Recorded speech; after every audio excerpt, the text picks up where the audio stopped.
I'm a poker player myself, so it's a ride of emotional swings, like almost all the time, with a manner of speaking. And those people, they go to like rough break-even stretches or rough downswings. They start doubting on themselves.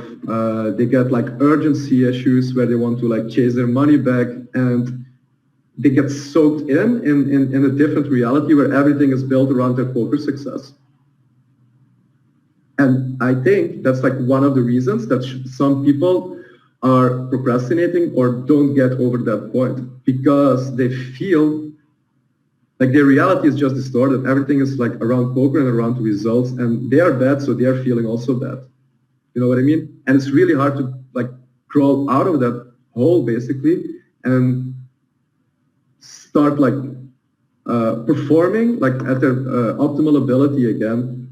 And that's something that comes back like over and over and over again with all the players almost that I'm working together with.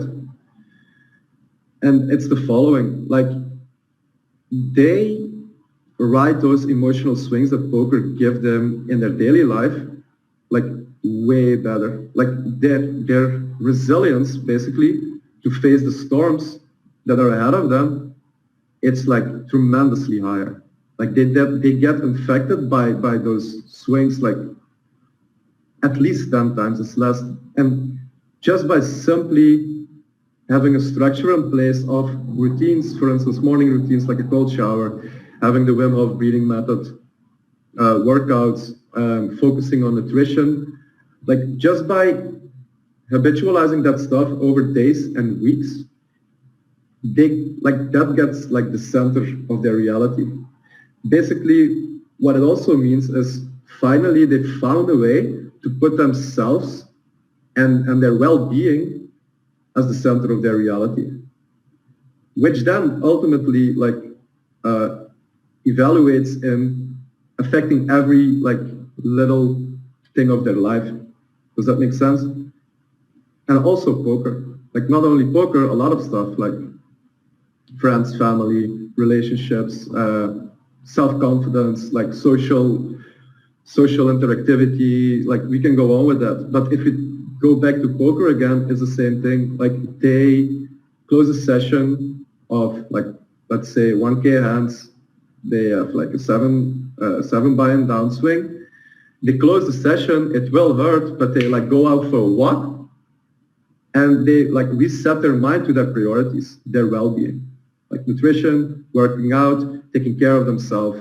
And once like they come back in, instead of like being still frustrated why they're not like getting results at the table, they're doing everything right, they just can like breathe at a comfortable pace and like reality things basically. So they go to, for instance, to the kitchen, they prepare their nutrition, and they do whatever else is on their schedule, maybe studying. And they're not in that trap hole of coming back in and like out of urgency, dive back after behind the computer and start playing again, and like fuck themselves up even more, like get like decision fatigue even more. Next day, like they will do the same thing, but they're like unconsciously so not mentally fresh that they make the situation worse.